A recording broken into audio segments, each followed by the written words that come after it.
first experience, while going through chemotherapy, the doctors don't normally allow you to take supplements. Kasi nga, kontra yon sa medicine. Diba? But, naughty ako. And I was desperate. And I believed that what I researched about so much that I decided I would continue to take my barley every day kahit hindi alam ng mga doctors ko. And by God's grace, from nearly not being able to recover soon enough for my next chemo, on my second cycle, 4 days pa lang, fully recovered na ako.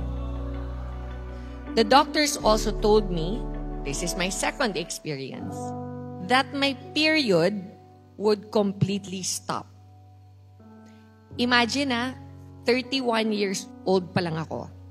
It would stop forever daw because isa daw yun sa permanent side effects ng chemotherapy.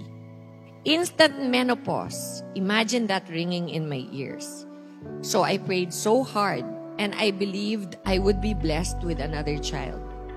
Imagine from being completely in menopause. After 2 years, my system corrected itself and my period came back. I am a 23-year-old breast cancer survivor now.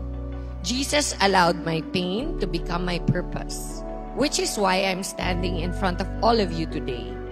Tulad ng sabi sa Romans 8:28, all things work together for good for those who love God and are called according to His purpose.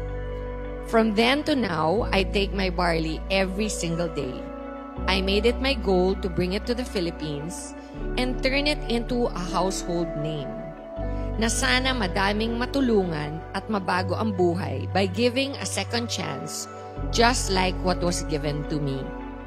I believe that it helped save my life and that it has given me an even better second life. Ang nag-iisang barley na tumulong sa akin at ngayon sa marami pang ibang tao na gumaling at nakapagbago ng madaming buhay. It is not enough to be healed. You must help others heal. It is not enough for your life to be uplifted.